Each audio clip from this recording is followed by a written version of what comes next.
Assalamualaikum. Apa kabar anak-anak? Baiklah, sebelum kita memulai pelajaran pada hari ini, ada baiknya kita berdoa terlebih dahulu. Berdoa dimulai.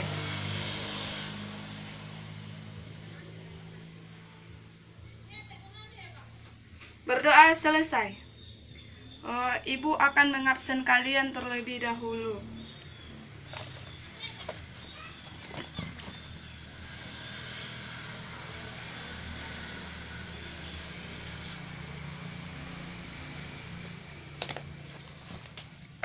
Oke, pada minggu sebelumnya kita telah mempelajari tentang teks biografi seorang tokoh.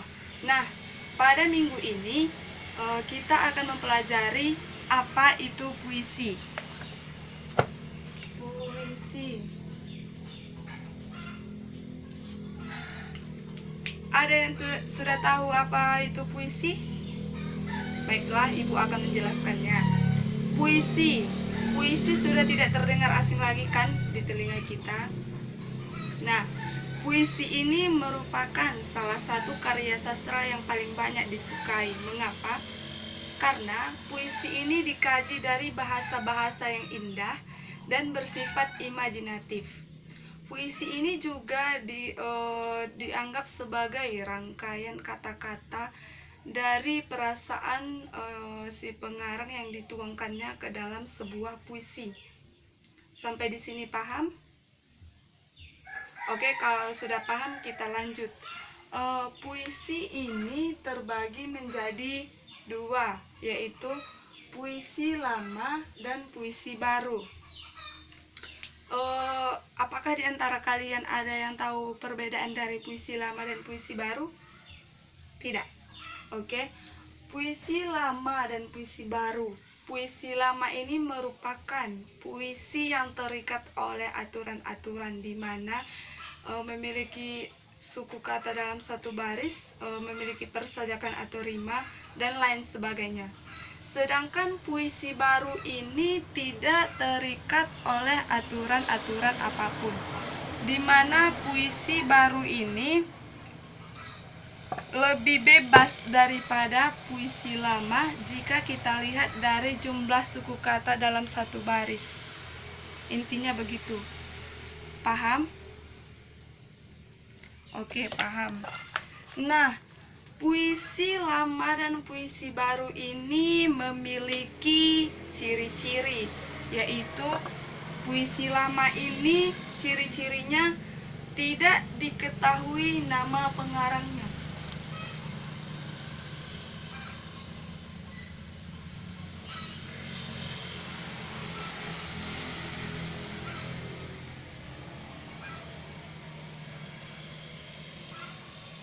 Yang kedua, penyampaiannya yang bersifat dari mulut ke mulut sehingga merupakan sastra lisan.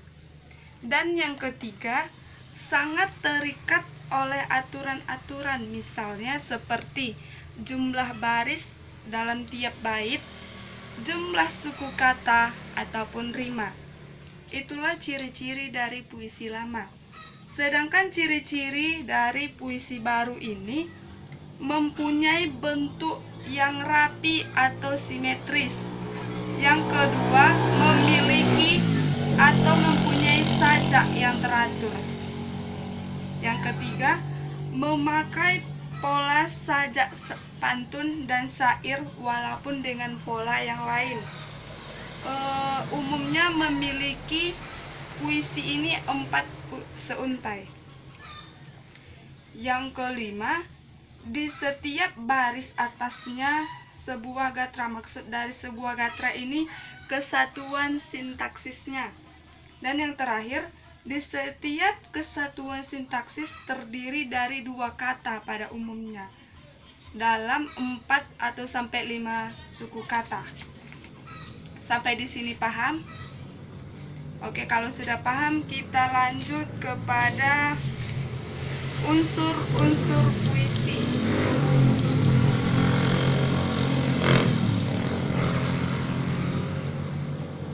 Nah, Unsur-unsur puisi.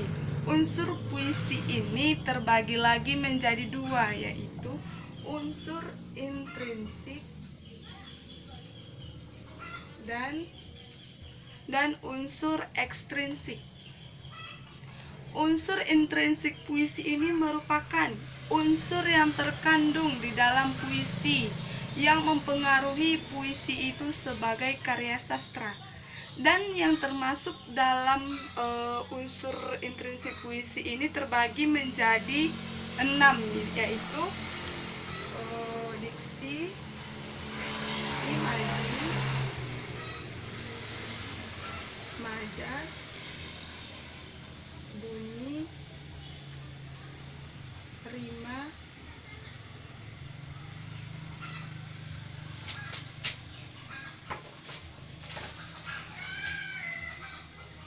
dan ritme.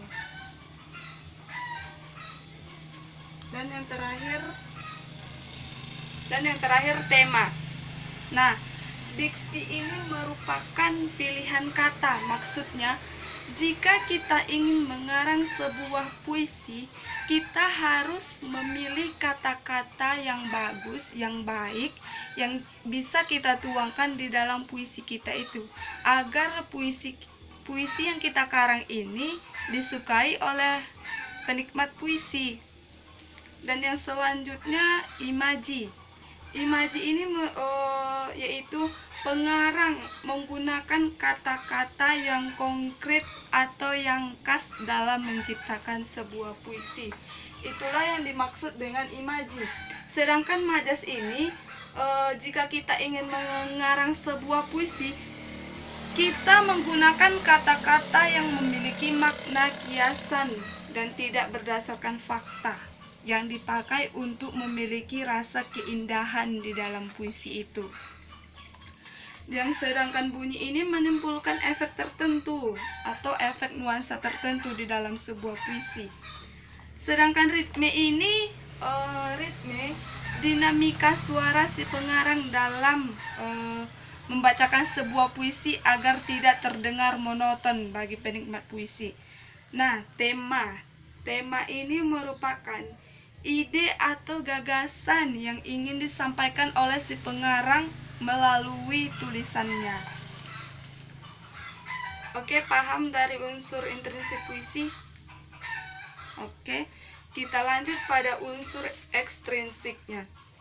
Unsur ekstrinsik puisi ini merupakan unsur yang berada di luar puisi, yang mempengaruhi puisi itu sebagai karya seni, tidak karya sastra lagi seperti unsur intrinsik puisi.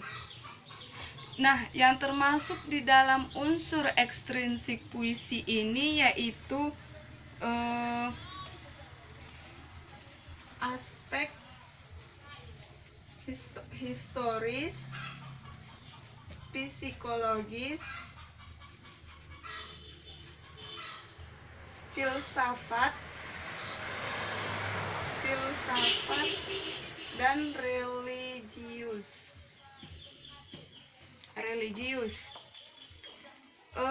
Aspek historis ini merupakan unsur-unsur kesejarahan atau gagasannya yang terkandung di dalam sebuah puisi. Sedangkan aspek psikologis ini aspek kejiwaan si pengarang yang termuat di dalam sebuah puisi. Aspek filsafat ini merupakan aspek yang sangat berkaitan erat dengan karya sastra, misalnya inilah yang sedang kita pelajari ini, yaitu puisi. Dan yang terakhir yaitu aspek religius. Aspek religius ini mengacu pada tema secara umum yang diangkat dalam puisi oleh pengarangnya. Sampai di sini ada yang kurang paham? Oke, jika sudah paham, kita lanjut kepada struktur puisi.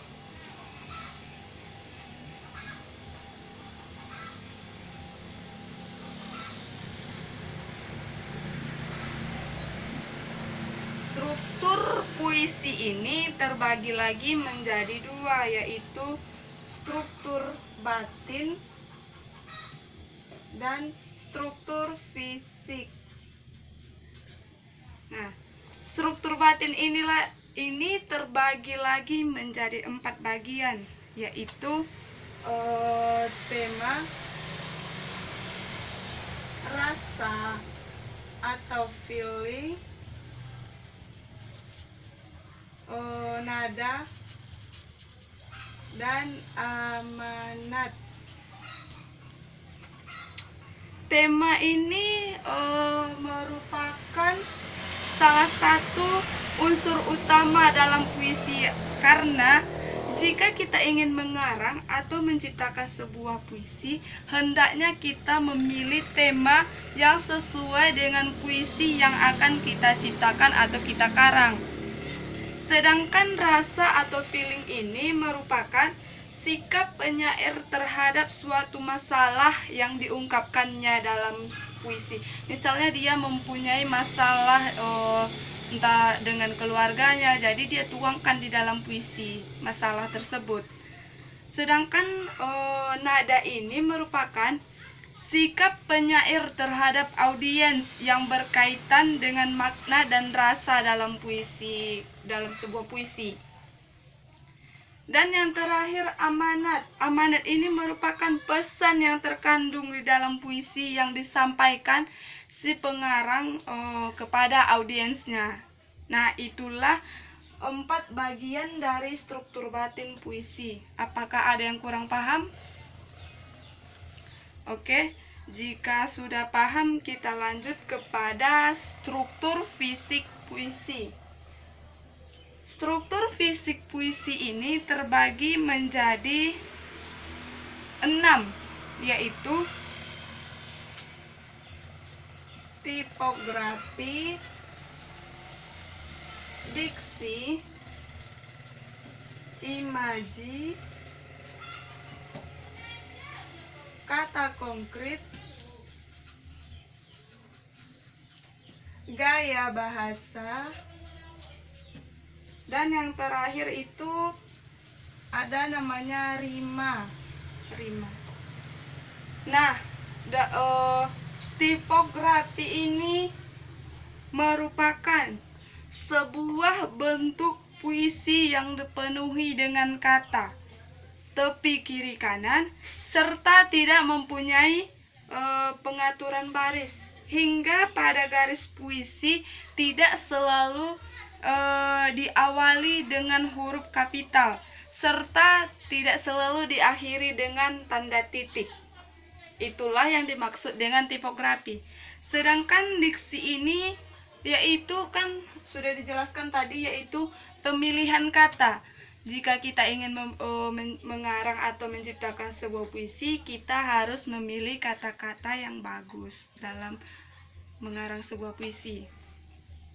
Sedangkan imaji ini atau merupakan unsur yang melibatkan penggunaan indera manusia, seperti imaji suatu penglihatan, suara, dan lain sebagainya. Misalnya kita menggunakan indera penglihatan, kita melihat pemandangan yang indah. Nah, dari situ kita bisa mengarang sebuah puisi. Itulah yang dinamakan dengan imaji. Sedangkan kata konkret, bentuk kata yang ditangkap oleh indera manusia sehingga menimbulkan imajinasi. Nah, itulah yang Ibu bilang tadi, contohnya kita melihat sebuah pemandangan yang indah. Nah, dari situ kita bisa menimbulkan imajinasi untuk mengarang atau menciptakan sebuah puisi.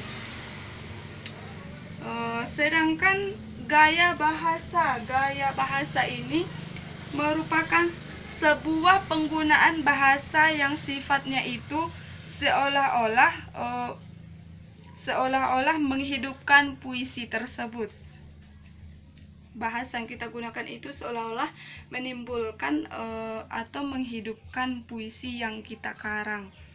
Sedangkan rima ini persamaan bunyi di awal, di tengah, ataupun juga di akhir puisi. Misalnya di awalnya itu kita buat yang terakhirnya itu hati. Nah, di tengah atau di akhir puisi yang kita karang itu ada juga kata hati itulah yang dimaksud dengan rima, yaitu persamaan bunyi. Oke, sampai di sini paham atau ada yang ingin ditanyakan? Silahkan. Jika tidak ada lagi yang ingin ditanyakan berarti sudah paham kan? Nah, Ibu akan membacakan sebuah contoh puisi, yaitu judulnya Hujan Bulan Juni, karya Safardi Djoko Damono.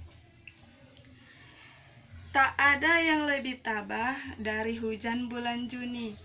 Dirahasiakannya rintik rindunya kepada pohon berbunga itu. Tak ada yang lebih bijak dari hujan bulan Juni.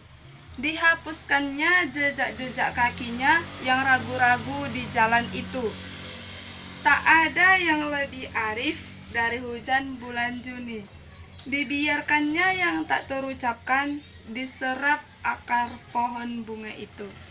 Nah, itulah salah satu contoh puisi yang barusan Ibu bacakan. Oke, sampai di sini paham? Nah, jika sudah paham, Ibu akan memberikan kalian tugas. Tugasnya yaitu kalian Ibu minta mengarang sebuah puisi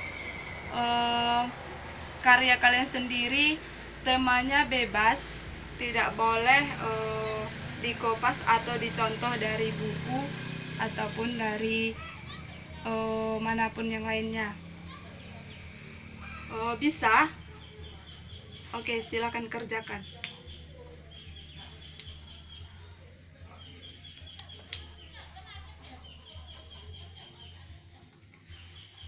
Nah, karena waktu kita yang sudah habis, tugasnya itu dilanjutkan di rumah. Ingat, tugasnya itu tidak boleh dikopas ataupun dicontoh dari internet, dari buku ataupun yang lainnya. Sampai di sini paham? Oke, sebelum kita mengakhiri pelajaran kita pada hari ini, ada baiknya kita ucapkan hamdalah. Alhamdulillahirabbil alamin. Baiklah. Apabila ada kata-kata Ibu yang kurang menyenangkan untuk Ananda sekalian, Ibu mohon maaf, kepada Allah Ibu mohon ampun. Ibu akhiri dengan Assalamualaikum warahmatullahi wabarakatuh.